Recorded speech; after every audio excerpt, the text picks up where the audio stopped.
Olá pessoal, tudo jóia? Sejam todos muito bem-vindos. Hoje, mais uma noite aqui com vocês para falar um pouco sobre transtorno de personalidade borderline. Vou achar um pouco aqui o vídeo para vocês. Já entrem aí, já se sintam à vontade. Trago sempre uma música inicial aqui para vocês ficarem se sentindo um pouco mais confortáveis nesse dia, nessa noite de segunda-feira. Boa noite para todos vocês que estão entrando.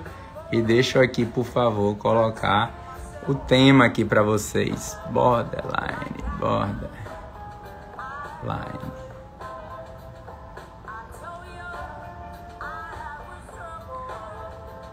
Fixar aqui esse comentário, pronto. Comentário fixado. Pessoal, boa noite a todos, tá? Sejam todos bem-vindos. Para vocês que estão aqui me acompanhando, se quiserem levar esse conhecimento na live de hoje, quiser fazer encaminhamento para mais pessoas, agradeço que vocês consigam encaminhar essa live, vocês com esse aviãozinho que tem aí embaixo, vocês podem clicar e fazer encaminhamento, tá certo? Muito obrigado aí por vocês estarem aqui presentes, mas vamos falar hoje um pouco sobre o transtorno de personalidade borderline, né? É interessante a gente perceber, né, que na verdade quando a gente fala na psiquiatria sobre transtorno de personalidade borderline, nós primeiramente temos que entender por que a gente chama esse nome de transtorno, né? Por que não doença, né? A gente vê que a gente não chama doença da depressão, doença da ansiedade, sim um transtorno depressivo, um transtorno ansioso, como um transtorno de personalidade borderline. Na verdade, a gente chama de transtorno porque, na verdade, nós não temos um fator etiológico da qual a gente consiga caracterizar e que seja uma doença, como, por exemplo, nós temos, sei lá, a faringite. Quando temos uma doença bacteriana na faringe, nós temos uma faringite e a gente consegue identificar que é ali sim uma bactéria. Na psiquiatria, nós não temos essa possibilidade de fechar um diagnóstico com um fator etiológico específico e a gente coloca e chamamos o nome de transtorno, né? Isso não quer dizer que nós, psiquiatras, não podemos pedir exames, e sim, nós temos que pedir exame. Toda vida, quando a gente pensa em fechar um diagnóstico psiquiátrico, em fechar e colocar um nome como um transtorno psiquiátrico, nós, na verdade, estamos fazendo um diagnóstico de exclusão. Aí alguém pode perguntar, Delano, o que seria diagnóstico de exclusão? O diagnóstico de exclusão nada mais é quando a gente solicita exames laboratoriais ou exames de imagem, exclui que há algo orgânico, né? Exclui que tem um fator etiológico especificamente, e aí a gente fecha esse diagnóstico com um transtorno né? No caso específico de hoje, que a gente vai falar sobre um transtorno de personalidade. Isso é muito importante, que as pessoas não têm essa muita noção, porque na verdade na psiquiatria, né? Na saúde mental, a gente não chama de doença, chama assim de transtorno. Então, assim, isso é importante que vocês consigam entender essa diferenciação de doença como transtorno, e é dessa maneira que a gente fecha nossos diagnósticos em psiquiatria, né?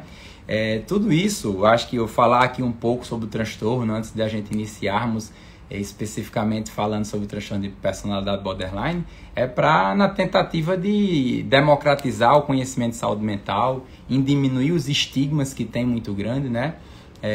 Eu venho de uma família de vários psiquiatras, de uma família que trabalha com saúde mental já há várias décadas, e eu consigo enxergar desde muito tempo, né, antes de entrar na faculdade de medicina, esse estigma intenso que existe sobre a saúde mental.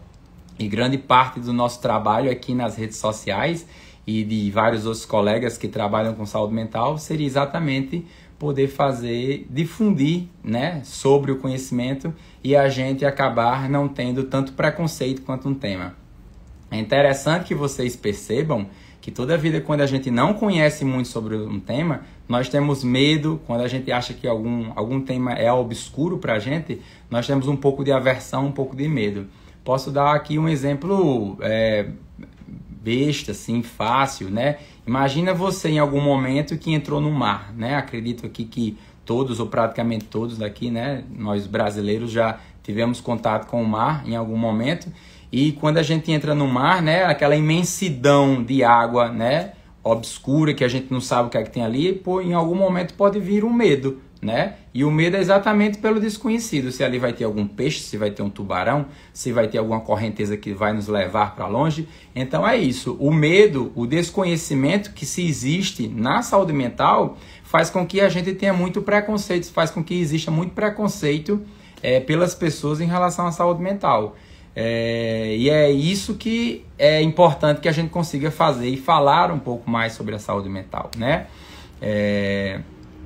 Aí, assim, um questionamento interessante que se coloca é dizer assim, então quer dizer que o psiquiatra, ele não vai fechar esse diagnóstico na psiquiatria, ele vai ter que utilizar algum exame? Sim, a gente solicita alguns exames, mas em algum momento a gente, descartando essa parte clínica, a gente fecha esse diagnóstico, tá certo?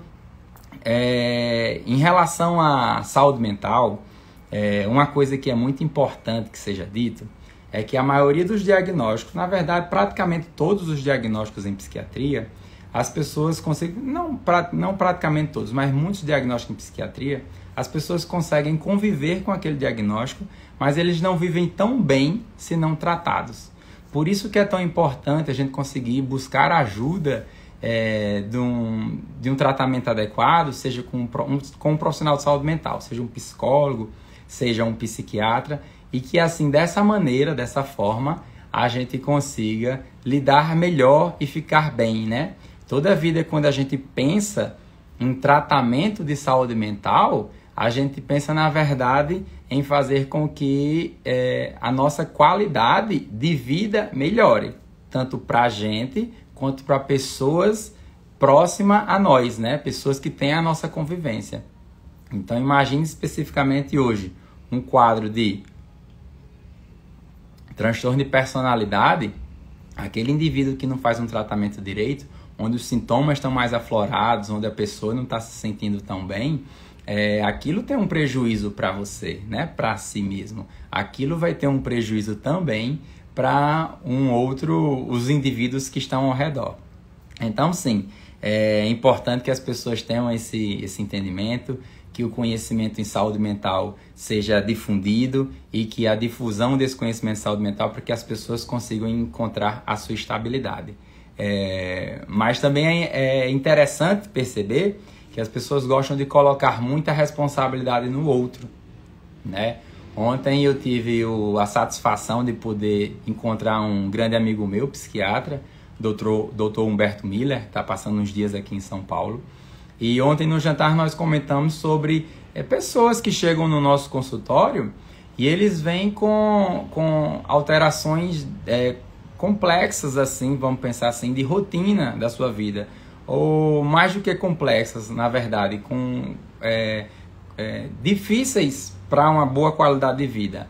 As pessoas vêm utilizando drogas de forma excessiva, abusando de álcool, invertendo o ciclo da noite, o ciclo sono-vigília, e tudo isso ele apresenta-se dessa maneira e quer que seja fechado um diagnóstico dentro da saúde mental, faça a utilização de alguma medicação ou mesmo um acompanhamento psiquiátrico, um acompanhamento psicológico, e simplesmente ele fique bem. E as coisas não funcionam bem assim, né?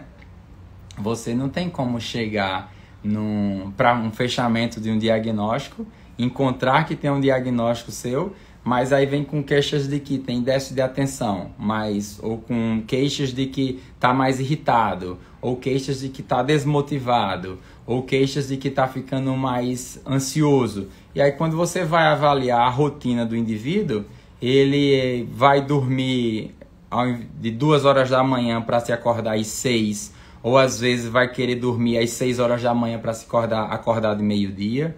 Acorda de manhã, não consegue se expor à luz solar, né, logo que acorda, não faz atividade física de forma frequente, come mal. Nós hoje em dia temos o entendimento do que seria uma comida de forma minimamente saudável. Se não tiver esse conhecimento, não tem nenhum problema.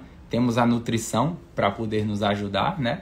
Então é muito importante que essas pessoas entendam que as mudanças de rotina mesmo que seja para alguns pontos específicos, não a mudança talvez completa, que de uma hora para outra realmente é muito difícil que isso aconteça, isso facilita muito o tratamento em saúde mental. E pensar em saúde mental sem você ter a qualidade do seu dia a dia boa é muito complicado, muito difícil, né? A gente não pode simplesmente achar que vai ser uma única medicação ou um tratamento psicoterápico que você faça uma vez por semana, que você faça 2 vezes por semana e simplesmente vai te ajudar se você não tem mudança de padrão nenhum de seu comportamento. Então, é interessante que a busca da estabilidade todos podem atingir, só que não dá para colocar unicamente no outro essa responsabilidade, tem muito de você. Engraçado que as pessoas dizem assim, não consigo ter uma rotina saudável, não consigo ter rotina. As pessoas dizem isso. Na verdade, todo mundo tem rotina. Só que muitas das pessoas têm rotinas não saudáveis. Rotinas que fazem mal, como eu falei, de alteração de sono, alteração de padrão alimentar, uso e abuso de álcool e algumas drogas, relacionamentos interpessoais complicados, já trazendo um pouco aqui para o nosso tema, né, do transtorno de personalidade. E é isso. Então, dito tudo isso, né, eu sempre me estendo um pouco para falar sobre isso, mas dito tudo isso, eu acho importante a gente falar agora, introduzir, né, o tema do transtorno da personalidade. Antes disso, é importante que a gente consiga definir o que seria personalidade, né? Aparentemente todo mundo assim entende que seria personalidade, é o jeito de ser, mas é exatamente isso. A personalidade nada mais é que é o jeito de ser de cada indivíduo, né? A forma como ele se mantém um padrão de comportamento, né? E esse padrão de comportamento, geralmente, ele é aceitável socialmente, né? Você consegue manter um padrão de comportamento que difere de cultura para cultura. E como é que se dá a formação da personalidade, né? Como é que se dá o jeito de ser da personalidade? O jeito de ser da personalidade vem através de 2 características principais. A primeira característica, vocês estão mandando algumas perguntinhas aqui, e aí mais tarde eu passo aqui e leio. O que quiser interagir de perguntas podem questionar também, que eu vou respondendo. Mas voltando sobre a formação de personalidade, né? A formação de personalidade se dá pelo que o indivíduo viveu durante a sua vida, né? Como foi, e a genética dele, né? Eu digo que pela genética a gente não tem o que mudar. Nasceu daquele jeito, é o seu pai, é sua mãe, é isso mesmo, são seus avós, a sua genética é essa. Mas a forma como esse indivíduo vai crescer e vai formar sua personalidade, tudo isso é muito importante. Tudo isso cai muito na responsabilidade das pessoas que criam, né? Seja pai e mãe, seja tio, tia, seja algum outro parente, ou seja pessoas que não têm um parentesco. Mas quem cria os indivíduos, né? A forma como você consegue deixar uma criança e um adolescente viver é a forma como ele vai estar moldando a sua personalidade. É tanto que quando a gente fala sobre transtornos de personalidade, nós não podemos estar citando que a gente consegue fechar um diagnóstico de um transtorno de personalidade quando é um indivíduo criança e quando é adolescente. A partir da fase adulta, a partir dos 18 anos de idade, onde essa personalidade já foi moldada, é que a gente consegue fechar um diagnóstico de um transtorno de personalidade. Um ponto importante aqui em relação à criação, né? Que a gente estava comentando.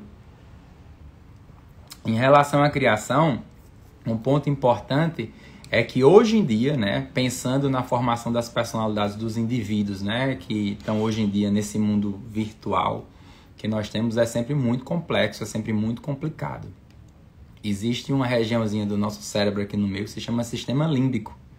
E esse sistema límbico é que nos causa prazer, né? E toda vida que a gente tem alguma sensação de prazer, nós temos um aumento da dopamina. E o que é que acontece? Os indivíduos de hoje em dia, eles que estão muito ativos e a seu dispor o tempo inteiro, essa possibilidade de ter acesso à internet, no YouTube, nos videogames, né? No contato das redes sociais para crianças e adolescentes, eles não vivem como já viveu a maioria de nós aqui, pessoas com mais idade, na época não digital, né? Não tão digitalizada como é hoje em dia.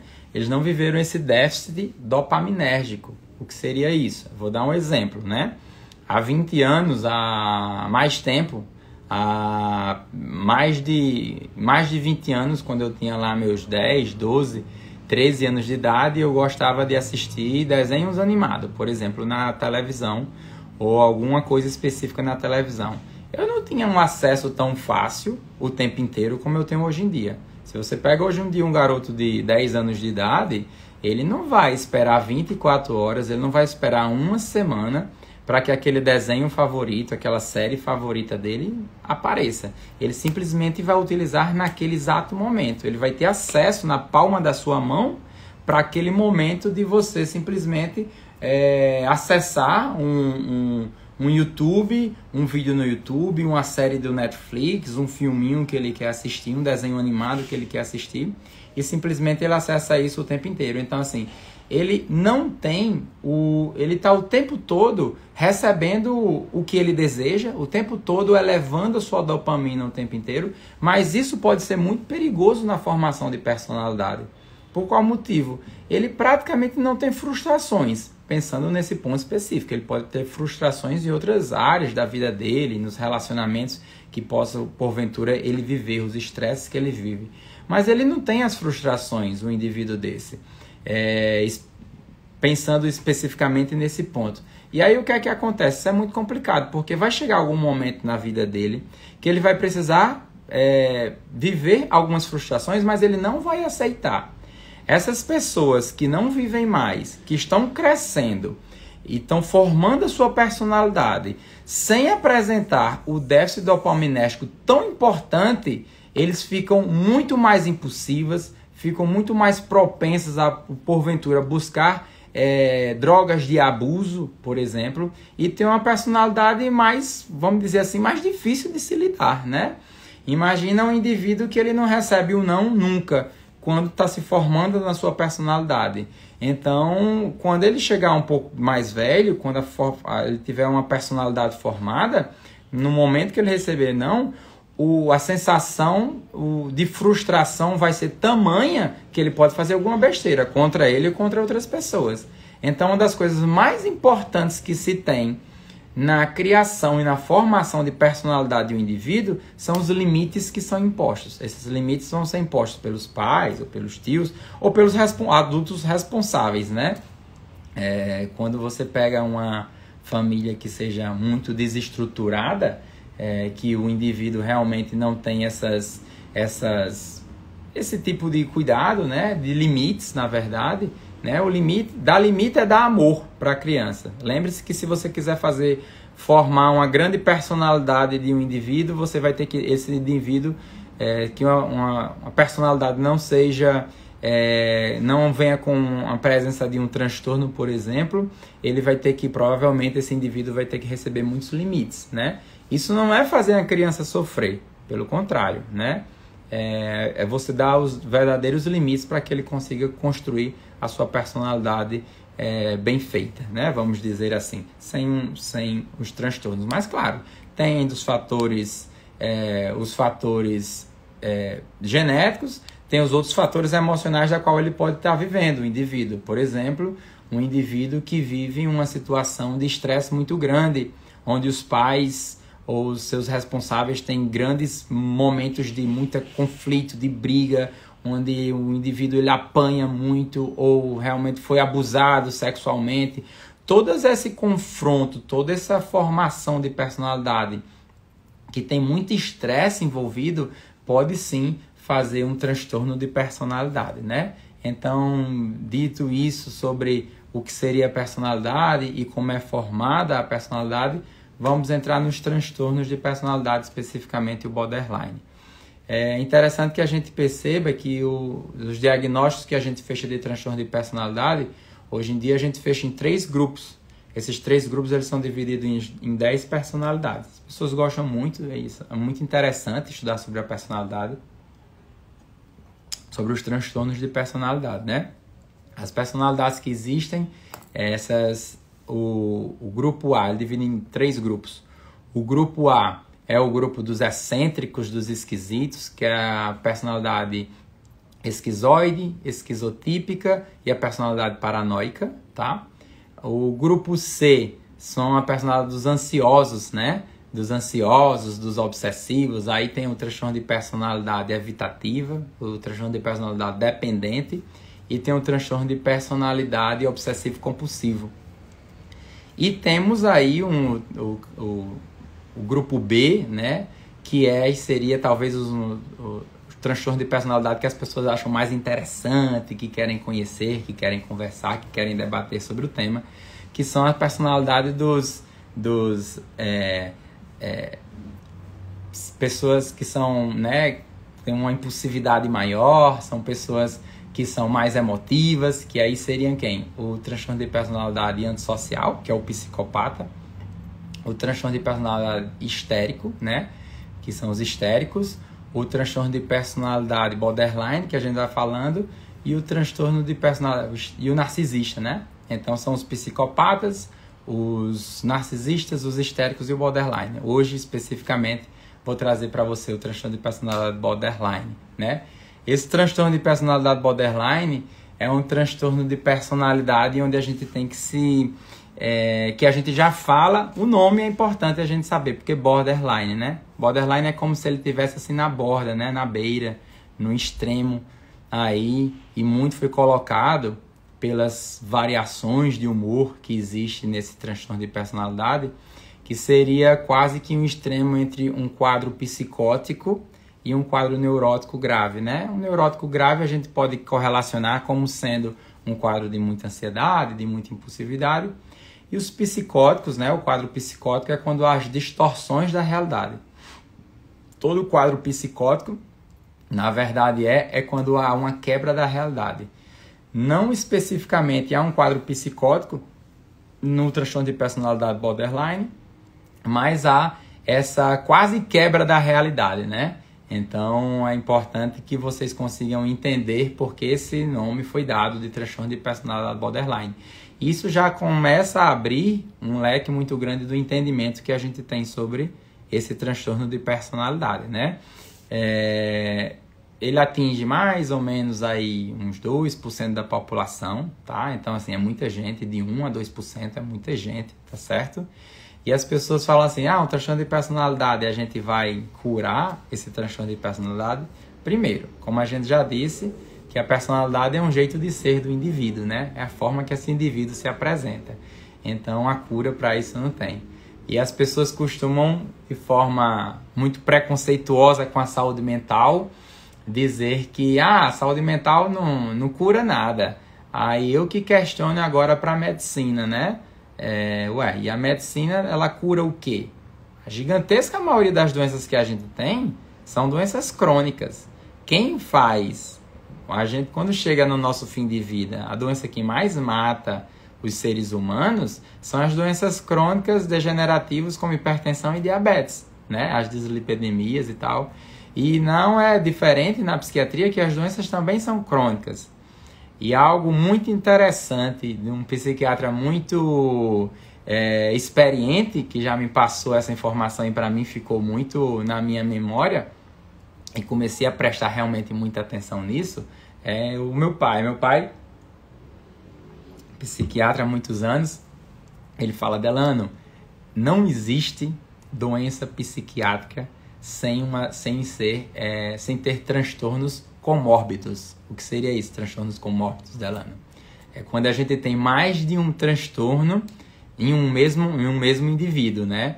Então, não existe na psiquiatria quando a gente tem unicamente um quadro de transtorno de personalidade borderline e tem mais alguma outra coisa, sempre vai ter ali um fundo de alteração de um transtorno depressivo em algum momento, vai estar relacionado em algum momento com um transtorno bipolar, pode estar relacionado com um transtorno ansioso, com um transtorno obsessivo compulsivo, tá?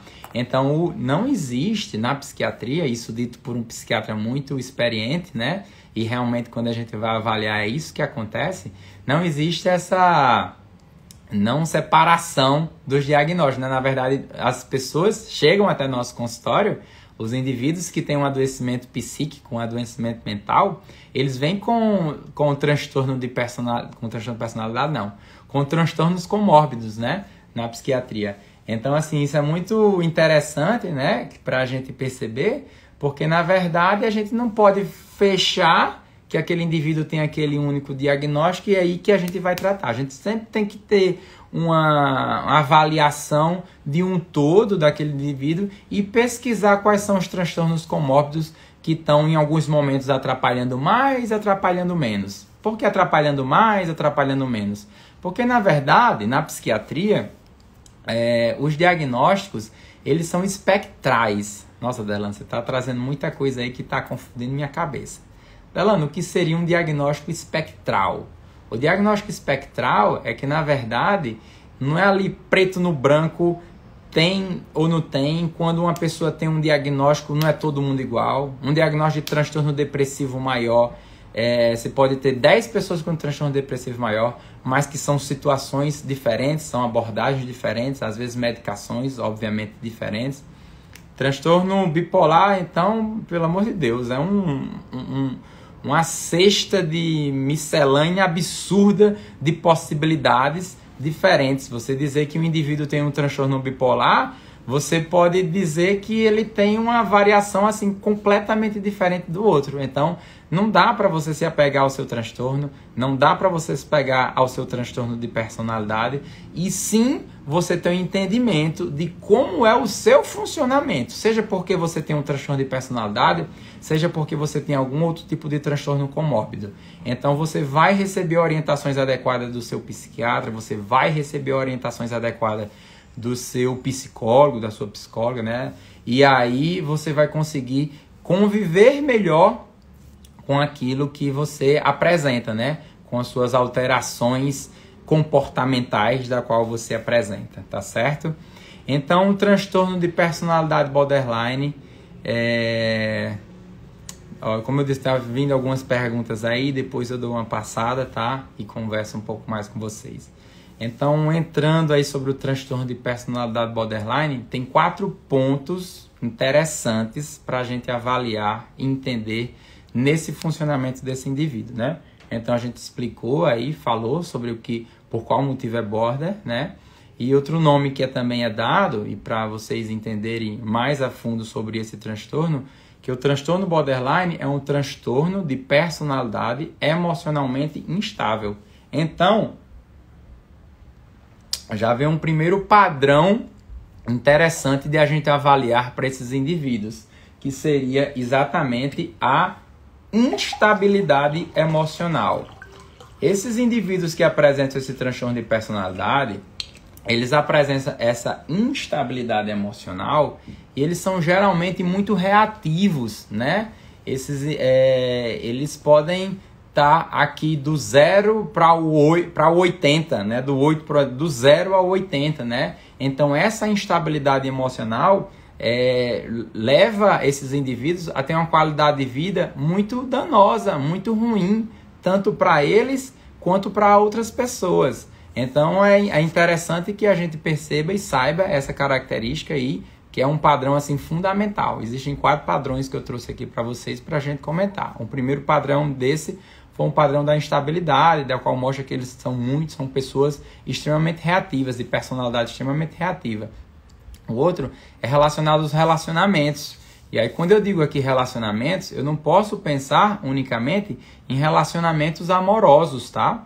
Relacionamentos de um modo geral. Relacionamento com a professora na escola, na faculdade, relacionamento com também pode ser o namorado, relacionamento com o seu vizinho, relacionamento com seus pais, é um relacionamento conflituoso de um modo geral, né? do padrão que transforma esse relacionamento complicado foi aquele primeiro padrão que a gente citou, que foi o padrão da instabilidade. E quando eu, né, falei aqui que pode apresentar um padrão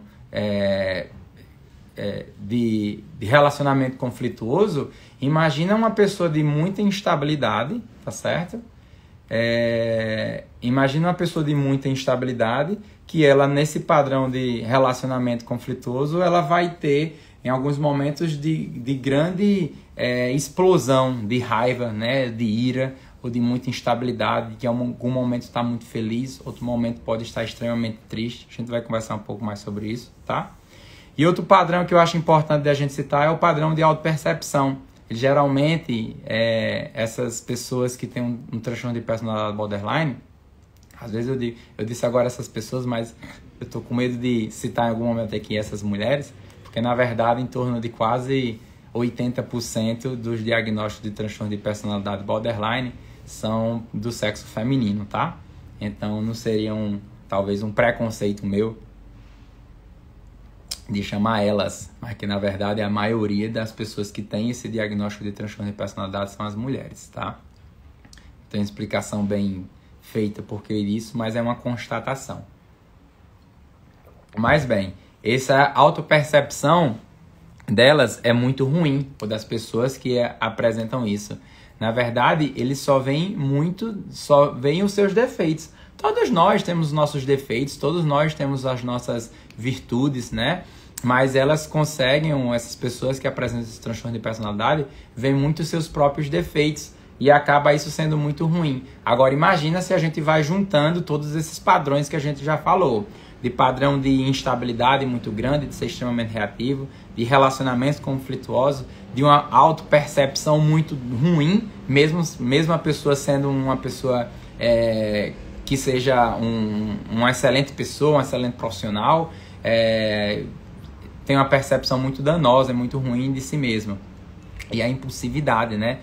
É outro padrão assim, muito ruim para esses indivíduos. Todos esses padrões que a gente falou agora, do padrão de instabilidade, o padrão de relacionamento conflituoso, o padrão da autopercepção muito ruim e da impulsividade ser muito intensa, coloca tudo isso dentro de uma bandeja, não especificamente pode apresentar tudo isso, mas coloca tudo isso dentro de uma bandeja e tudo isso acaba sendo muito ruim e muito danoso para esse indivíduo, né?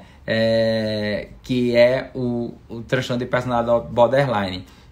É importante a gente entender que todas essas características nos levam a várias outras características, né? Esses pacientes, eles podem apresentar nesse padrão da instabilidade quadros de muita ansiedade ou de muito desespero ou de muita tristeza, né? Então, como eu já falei, os diagnósticos comórbidos aí estando associados para esses indivíduos, né?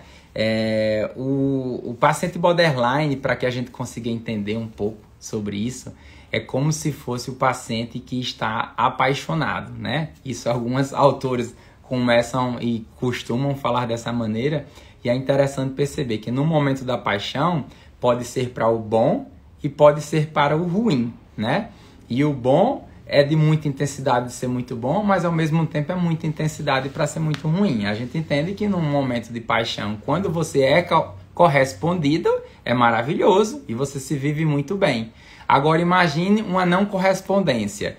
Quando você consegue, na sua formação de personalidade, criar alguns mecanismos onde você simplesmente se protege e você consegue receber as suas frustrações, aí você consegue lidar relativamente bem, né? Ninguém quer ser jogado às traças ou perder o seu relacionamento. Mas a partir do momento que você é trocado por outra pessoa, que um relacionamento termina sem você desejar, tudo isso pode acontecer, tudo isso acontece no nosso dia a dia, né? Nos relacionamentos das pessoas. Só que o grande problema é que o indivíduo com transtorno de personalidade borderline, ela tem uma sensação, né? Já expliquei por qual motivo, tem a sensação de uma sensação de vazio muito grande e um medo de abandono muito grande. Então esse medo de abandono muito grande faz com que eles sejam pessoas extremamente instáveis, né? E extremamente intensos, né? nesse poder de reatividade toda que a gente falou. Aí vem algumas perguntas interessantes para fazer a diferença. Eu não sei se foi de border com bipolar ou se foi de border com psicopata. Isso são questionamentos que sempre chegam, que sempre aparecem, né? Você diz assim, a gente em algum momento pode fazer uma live aqui sobre transtorno de personalidade antissocial, que é o psicopata, mas para trazer um pouco aqui para vocês conseguirem entender um pouco mais da diferença do border para o psicopata. Depois a gente fala sobre o border e o bipolar. O do border é o psicopata. Você entende que o border, num medo de abandono, pela sensação de vazio que existe, por encontrar no outro a sua felicidade e que não quer ser abandonado, ele pode, no momento de um término de relacionamento, ter uma grande briga, por exemplo, uma grande confusão, e ele ameaçar a outra pessoa, né? Dizer que se abandonar ela ou abandonar ele, vai tratar ele mal, vai prejudicá-lo de alguma maneira, e aí só que depois disso vem uma sensação de arrependimento muito grande, né? Quem é borderline, né, tem esse diagnóstico, ele pode ter esse momento muito conflituoso no momento da quebra, no momento da separação. Mas ao mesmo tempo que tem esse momento conflituoso de não querer ser abandonada, né, de ter medo de perder o outro porque encontra no outro a sua felicidade, tem logo depois, quando reflete e pensa, é um momento de muita angústia, de muito sofrimento, porque não queria viver isso. Então tem essa ameaça da border e existe a ameaça do psicopata. Lembre-se que todos os atos, as atitudes que um psicopata ele tem no intuito de levar vantagem para si. Então, se em algum momento, estão falando que foi borderline e bipolar, vou falar sobre isso. Então, se em algum momento o psicopata ele vai ameaça o outro, ele vai na ameaça de uma intenção de levar vantagem para si. Aí você diz, ué, Delano, mas o border não foi na intenção de levar vantagem para ele? Não, na verdade foi no medo do abandono. Foi por acreditar que só existe no outro a sua felicidade. Como se ela cegasse e só encontrasse naquele relacionamento a sua felicidade. Se você tem um mundo onde você encontra que é só o outro que você tem a felicidade, você não quer perder esse mundo, né? Esse mundo tem que ser seu. E aí a gente vê esse padrão muito conflituoso, essa sensação que pode ter de vazio, que tem de vazio muito grande nesses indivíduos, tá certo? Sobre essa diferença de borderline com o bipolar, como eu já falei aqui no início da nossa live, o bipolar, eu disse que assim, você fez um diagnóstico de um transtorno bipolar, você joga esse indivíduo dentro de um grande baú de quase que infinitas possibilidades de apresentação clínica, né? Tem vários subtipos aí de transtorno bipolar que em algum momento a gente pode trazer aqui para vocês, que tem um tipo 1, o tipo 2, ciclotímico, tem um espectro bipolar, tem um bipolar não especificado, tem um bipolar por uso de substâncias. Então, assim, você tem uma variação de possibilidades de transtorno bipolar muito grande. Então, ficaria muito simplório de dizer assim a diferença do bipolar para o borderline. Mas sim, como a gente falou nessa instabilidade do borderline, e pode ter essas variações que eu falei do 0 para 80, não do 8 para 80, mas do 0 para 80 para mostrar que é maior ainda essa variação de humor. No bipolar, existe sim essas variações de humor, né? Pode em algum momento, em alguns desse baú de tantas possibilidades, tem sim essas variações de humor. E geralmente, isso não quer dizer que são todas as vezes, geralmente essas variações de humor, elas são menos intensas em termos de velocidade de mudança. Aí você vai dizer, não, Delano, mas tem bipolares que fazem uma ciclagem mais rápida e tudo, uma mudança de humor mais rápida. Sim, tá certo, só que isso também não é da formação da personalidade. Por isso que é tão importante um acompanhamento médico-psiquiátrico e com psicólogos para a gente ter uma real clareza de onde é que está vindo essas alterações de humor. Se é da personalidade do indivíduo ou se é de um transtorno bipolar, por exemplo. Mas sim, de um modo geral, para que o entendimento seja um pouco mais simples aqui, a gente não rebusque muito o conhecimento sobre, né, e adentre muito do conhecimento do transtorno bipolar. De um modo geral, a variação de humor do transtorno de personalidade borderline é mais intenso e mais rápido do que a do transtorno bipolar. Tá certo? Isso, tá aqui eu acho que eu não quero entrar hoje no diagnóstico do transtorno bipolar, mas aí, como é muito interessante, em algum momento a gente pode trazer também isso aqui para vocês, tá? Mais características sobre o transtorno de personalidade borderline, né? Eu trouxe algumas aqui, né? Como a gente falou, esse padrão de relacionamento instável, né? Intenso, caracterizado pelos sistemas de idealização e desvalorização.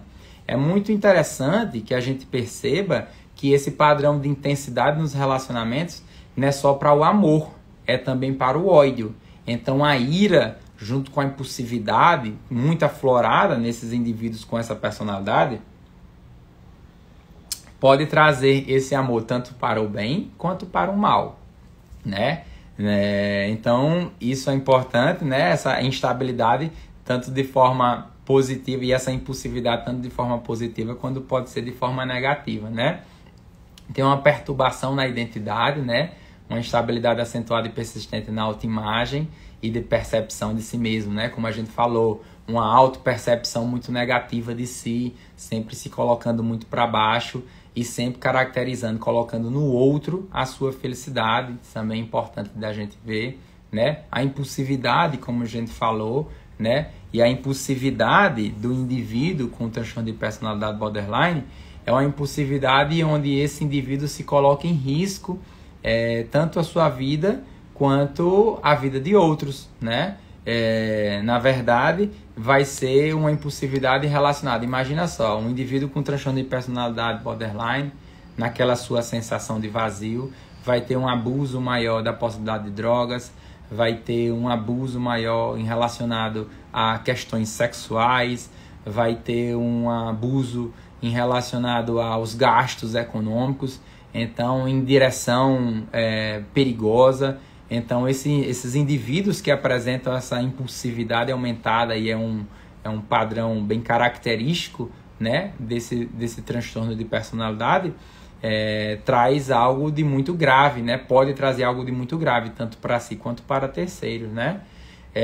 Uma recorrência do comportamento, né? De gestos ou ameaças suicidas ou de comportamento automutilante. Eu quero que fique claro uma coisa aqui, que as pessoas gostam muito de estigmatizar e dizer sobre a personalidade de um indivíduo.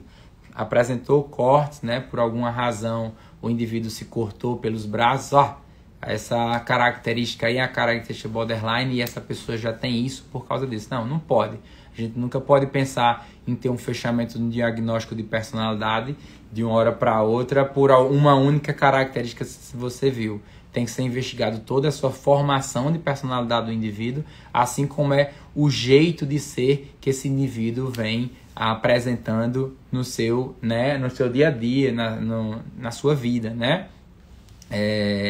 A instabilidade afetiva de vida, né? Com acentuada reatividade do humor, né? Então esse humor por vezes muito irritadiço, por vezes muito ansioso. E eu disse, são características que vão apresentando nesse transtorno de personalidade que você porventura começa a colocar dentro de outros diagnósticos em psiquiatria e acaba apresentando transtornos comórbidos, né? Como eu falei, como eu disse na brilhante visualização do tratamento em saúde mental, que meu pai com mais de 40 anos de psiquiatria me diz, é que realmente você não consegue encontrar um indivíduo que tem apenas um único transtorno. Sempre são transtornos comórbidos na psiquiatria, né?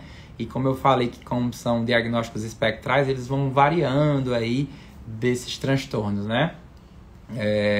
Outro ponto aqui importante para falar, a sensação, né? Os sentimentos de vazio muito intenso que acontece e é como se colocasse sempre no outro a responsabilidade da sua felicidade. É tão interessante isso no transtorno de personalidade borderline que existem alguns indivíduos que eles são assim, eles têm... A pessoa iniciou um relacionamento amoroso agora.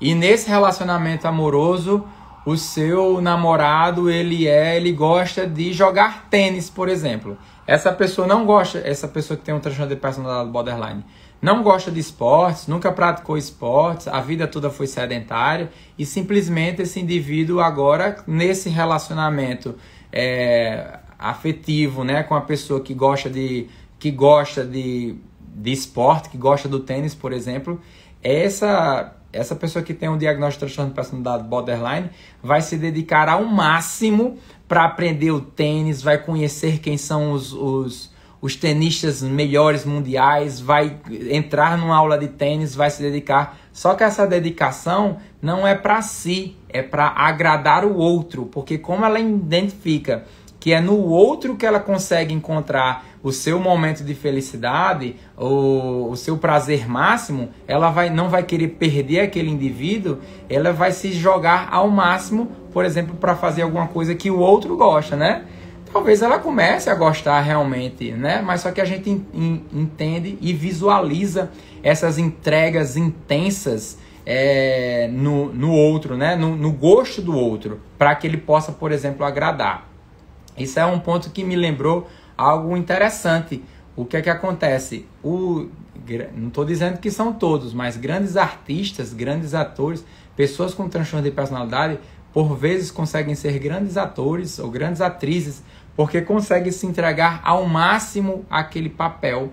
Ela consegue simplesmente adentrar. Ele não passa a simplesmente buscar as características, encontrar aquelas características e simplesmente se manter ali. Ele, na verdade, ou ela, na verdade, se entrega e é verdadeiramente aquele personagem, tendo até dificuldade, por vezes, de quando termina o filme, quando termina de gravar as séries, quando termina de gravar a novela, de se desvencilhar e não ser mais aquele indivíduo, porque era aquele indivíduo, era aquela personagem que trazia vida para ele. Imagina só, se o indivíduo com essa personalidade tem uma visão de si mesmo muito depreciativa, uma autoimagem muito negativa.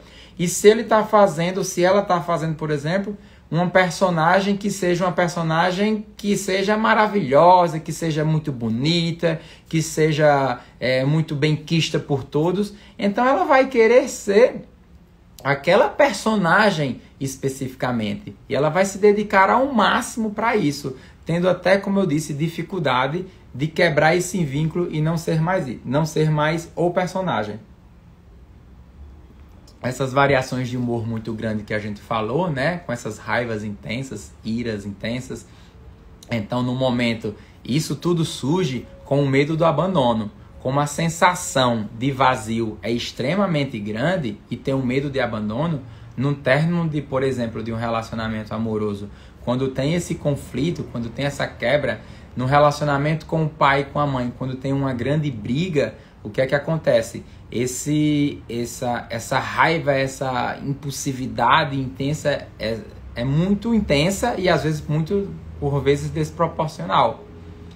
Tudo isso acontece que o medo do vazio, de ser abandonada, né, ou ser abandonado, simplesmente existe. E aí ele não quer, ou ela não quer, perder aquele vínculo. Então toda proximidade da quebra de um vínculo de relacionamento, seja amoroso ou não, sempre vem com muito medo, com muita, por vezes, fúria e raiva, mas é sempre naquele intuito não de trazer vantagem para si, mas de encontrar no outro, como eu já falei várias vezes aqui, né, a sua felicidade. E algo que é interessante, que até caracteriza esse termo, né, o borderline, é por vezes, essa ideação paranoide, né, um pouco aí transitória, por vezes, que pode acontecer, e chegando até momentos, por vezes, de dissociar, ou seja, de quebrar a realidade. As suas disfunções, quase com a disfunção cognitiva de muito pensamento, aquele indivíduo vai me abandonar, ele vai fazer isso para mim, e aí começa esse pensamento tão fixamente ocorrendo com frequência, que pode até, em algum momento, ser algo quase que dissociando e quase que paranoico, tá? Então esse transtorno de personalidade, por isso que é colocado como borderline, que é quase que ela na fronteira ali da psicose com a neurose muito grave, né? Eu falei muito, eu queria falar com vocês só meia hora para não cansar, já falei que faz 50 minutos e tem muitas perguntas, pessoal, não dá para ficar falando, prestando atenção nas perguntas. Vou ver se tem alguma pergunta aqui mais interessante. E aqui, ó, doutor, tem um borderline para se tornar bipolar? Olha, isso não existe não. A sua formação de personalidade foi uma formação de personalidade que fez, por exemplo, um transtorno de personalidade borderline.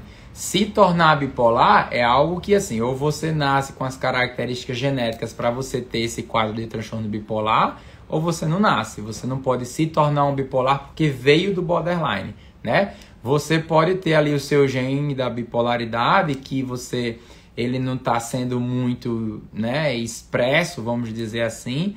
E aí, se for utilização de álcool, de drogas, de inversão do ciclo do sono-vigília, comer muito mal, relacionamentos conflituosos, aí pode, porventura, sim, abrir o quadro lá do transtorno bipolar, com hipomania ou com mania, com alterações de humor muito grande.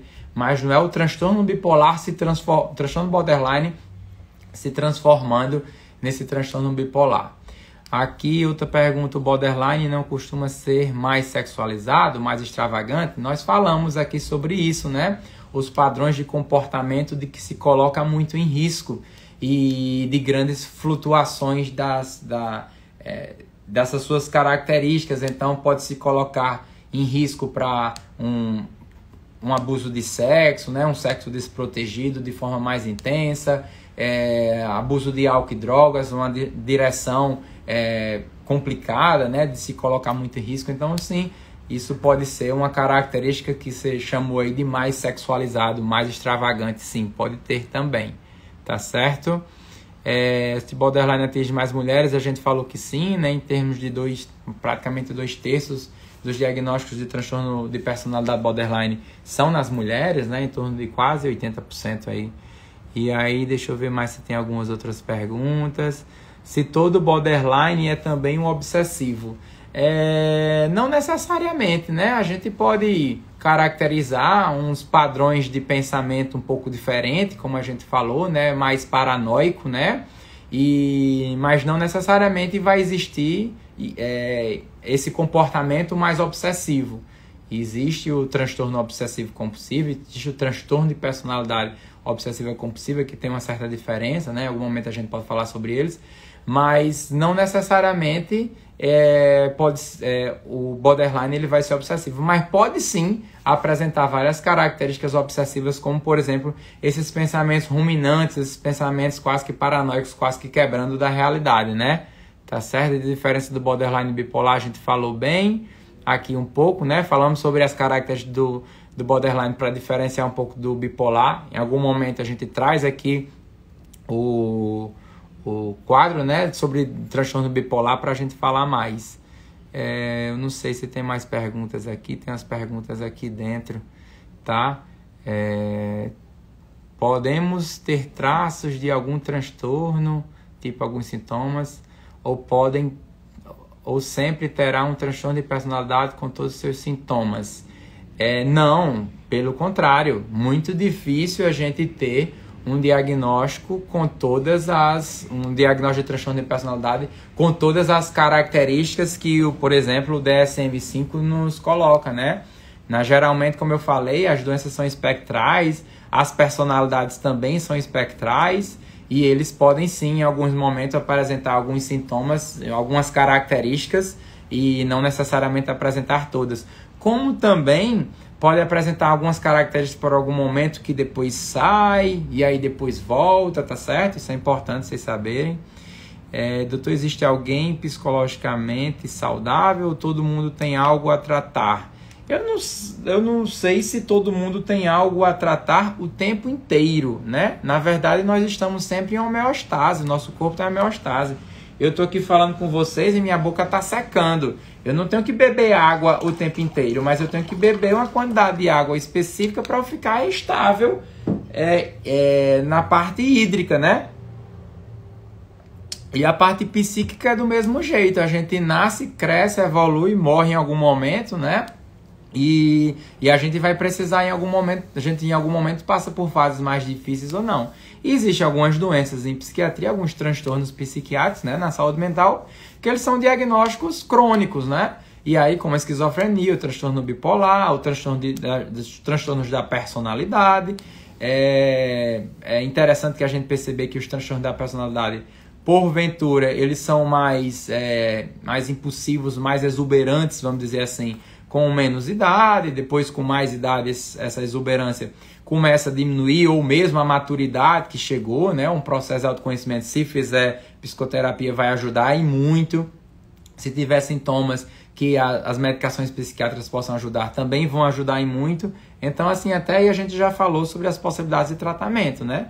Possibilidades de tratamento seriam um tratamento aí psicoterápico importantíssimo para identificar como é os relacionamentos e um processo de autoconhecimento, para não ter essa autoavaliação muito negativa, ter uns relacionamentos um pouco menos conflituosos, né? E aí vai melhorando a sua qualidade de vida, vai melhorando a sua estabilidade. E os sofrimentos, como eu disse, dos transtornos comórbidos, né? Vem com um quadro de ansiedade, um quadro com muita impulsividade, né? Um quadro que tem abuso de álcool e drogas, e aí a gente vai avaliando o que é que pode ser feito para fazer um tratamento de forma adequada, tá certo? Deixa eu ver se tem mais alguma outra pergunta aqui. Legal. Os transtornos de personalidade podem ao longo do tempo diminuir sua manifestação no indivíduo, ou ele sempre será da mesma intensidade? Pergunta que a gente acabou de responder, né?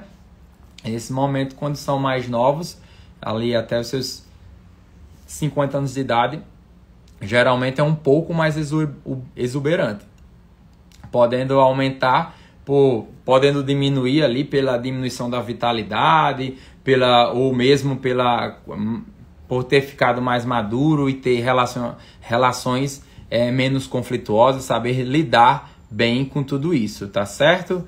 Pessoal, eu acho que foi isso, já não quero cansar vocês, eu achei que eu ia fazer uma live de 30 minutinhos, acabei me estendendo para 1 hora, tá? Tentei passar o máximo de informação possível sobre esse tema. Toda segunda-feira estarei aqui. Eu acho que é muito importante a gente conseguir, como eu falei no início da live, democratizar cada vez mais a saúde mental, levar conhecimento para o máximo de pessoas possíveis.